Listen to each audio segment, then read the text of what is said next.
कहानी के शुरू में हम 3 लोगों को देखते हैं जो अपनी छुट्टी को गुजारने के लिए क्रोकोडाइल पार्क में जाने का प्लान करते हैं। इनमें से एक कपल होता है, हस्बैंड का नाम एडम और उसकी वाइफ ग्रेस होती है। ग्रेस की छोटी बहन ली भी इनके साथ होती है। अब ये लोग क्रोकोडाइल पार्क में अपना पूरा दिन गुजारते हैं, जहाँ पर बड़े बड़े क्रोकोडाइल को वहाँ पास की नदी में से लाया गया था और वो नदी कई किलोमीटर तक फैली हुई थी। और इस नदी की खास बात ये थी कि इसके अंदर ट्री से भरा हुआ घना जंगल था। अब रात को ये लोग एक होटल में रुक जाते हैं, जहां इनका अगले दिन का प्लान मछली पकड़ने का होता है।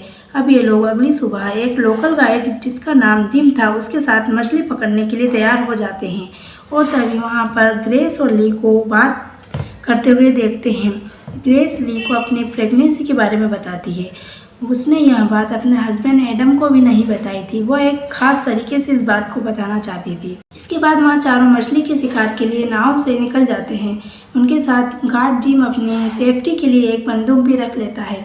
अब जिम इन तीनों को रिवर का टूर कराता है।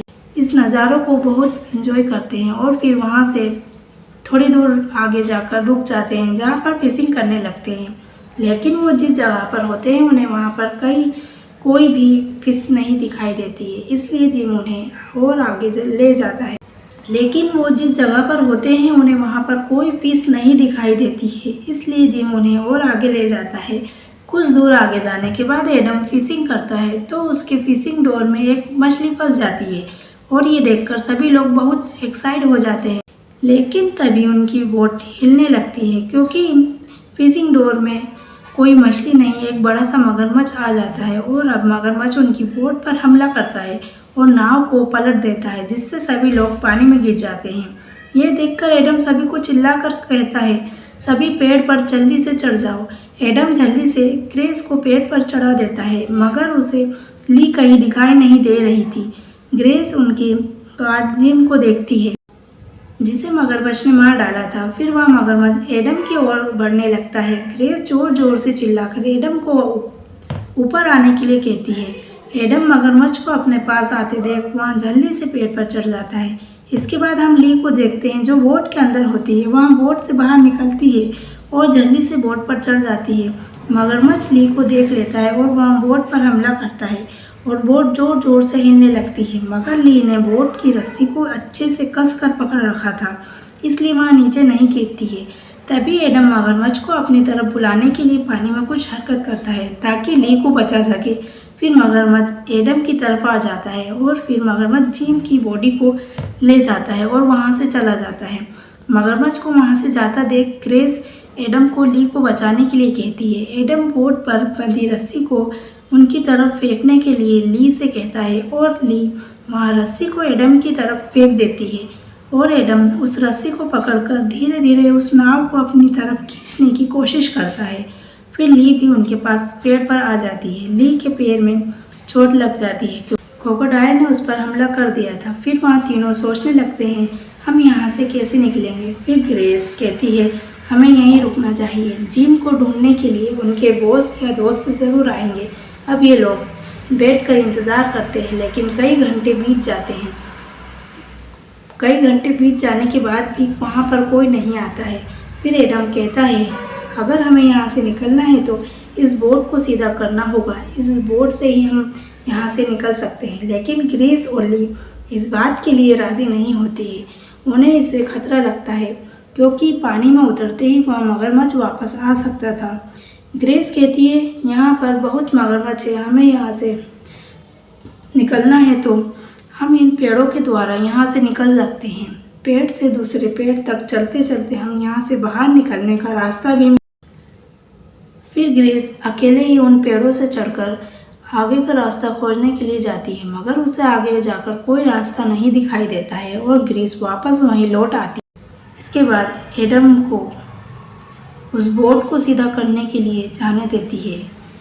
फिर एडम अकेले ही पानी में तैरकर उस बोट तक जाता है और अपनी पूरी ताकत लगाकर बोट को सीधा करने की कोशिश करता है और वहाँ उस बोट को सीधा कर भी लेता है। अभी तक तो सब सही चल रहा था, मगर बोट के नीचे से एकदम से मगरमच्छ आ जाता है और वहाँ एडम को पकड़ लेता है और वो उसे अपनी ओर खींचने की कोशिश करता है और वहाँ एडम को मार डालता है।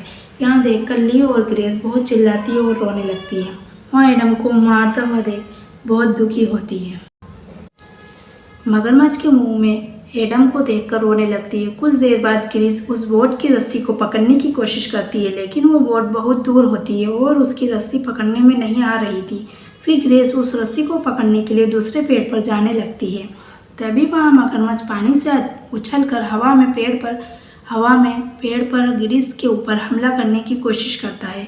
ग्रेस ये देखकर डर जाती है और वहाँ रस्सी को पकड़ने का इरादा छोड़ देती है और ली के पास आ जाती है।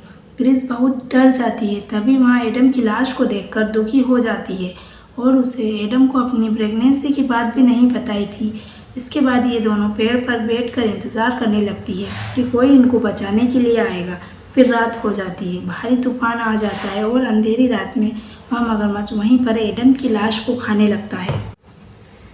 ये सब देखकर ग्रेस पूरी तरह टूट जाती है। फिर अगली सुबह होती है। ली ग्रेस को तसल्ली देती है। वह अपने बच्चे के बारे में सोचने के लिए कहती है। ली देखती है कि वो बोट पानी में बहकर उनसे दूर चली गई थी। उन्हें बोट तक जाने के लिए पानी में तैरकर जाना पड़ेगा। इसके लिए ये दोनों पेड़ से उतरकर पानी में आ जाती है। जब तक इनके सामने मगरमच्छ आ जाता है, उसे अपने सामने देखकर वहाँ भागने की कोशिश करती है। मगरमच्छ ग्रेस पर हमला करता है और उसे अपनी तरफ खींचने की कोशिश करता है, लेकिन ग्रेस किसी तरह बच जाती है। ली उसे खींचकर ऊपर ले आती है। ग्रेस बहुत जख्मी हो गई थी, उसके पैर से बहुत खून निकल रहा था। ली उस खून को रोकने के लिए अपने शर्ट को उसके पैर पर बांध देती है। थोड़ी देर के बाद ली को एक बोट की आवाज़ आती है। वो उस बोट में लोगों से मदद मांगने के लिए चिल्लाने लगती है। पेड़ों से होते हुए उनके करीब जाकर उनको आवाज़ लगाती है, मगर बोट के इंजन की आवाज़ से उन्हें ली की आवाज़ सुनाई नहीं देती है और वो वहाँ से आगे निकल जाते हैं। फिर एक बार वह मगरमच्छ ग्रेस के पास आ जाता है, क्योंकि ग्रेस के पैर से खून टपक रहा था, जिसकी स्मेल से वह मगरमच्छ वहीं पर चक्कर लगाता है। ली उस मगरमच्छ को देख लेती है। ली उस मगरमच्छ का ध्यान भटकाकर ग्रेस के पास आ जाती है और ग्रेस के पैर को कसकर बांध देती है, जिससे खून गिरना बंद हो जाता है। उसके बाद वह मगरमच्छ वहाँ से निकल जाता है। तब ली ग्रेस से बोट के पास जाने के लिए बात करती है। उनके पास बस एक यही रास्ता था वहाँ से निकलने के लिए। इसके बाद ली पानी में उतर जाती है। वो बहुत आराम से पानी में निकलती है और वो बोट में चढ़ जाती है और बोट में भरे हुए पानी को निकालती है। तभी वहाँ पर एक बार फिर से क्रोकोडाइल आ जाता है। वो ली पर हमला करता है और वो बोट के अंदर आकर ली पर हमला करने की कोशिश करता है। ली को बचने के लिए पानी में कूदना पड़ता है, जहाँ पर वो मगरमच्छ उसका पीछा करता है और उसे पकड़ लेता है। और अब मगरमच्छ ली को एक सुनसान जगह पर ले जाता है। कुछ देर बाद ली को होश आता है तो वह अपने आप को एक सुनसान जगह पर देखती है और उसके पास जिम की लाश को देखती है। ली की एक उंगली टूट चुकी थी और उसके पेट पर मगरमच्छ के हमले के निशान हो चुके थे। तभी ली को याद आता है जिम ने सेफ्टी के लिए एक बंदूक को अपनी जेब में रख रखा था। उस बंदूक को निकालती है। ली उस बंदूक को जिम की जेब से निकालती है। फिर जिम के हाथ को पानी में डालकर उस मगरमच्छ को अपने पास बुलाती है। तभी वह मगरमच्छ मांस की खुशबू से वहाँ आ जाता है, मगर वो क्रोकोडाइल ली पर हमला पीछे से करता है, जिसकी वजह से पानी में गिर जाती है। फिर क्रोकोडाइल ली को पकड़ने की कोशिश करता है। ली भी उस पर गोली चलाने की कोशिश करती है और बड़ी देर के बाद एक गोली मगरमच्छ को लग जाती है और ली बच जाती है। इसके बाद ली ग्रेस के पास आ जाती है।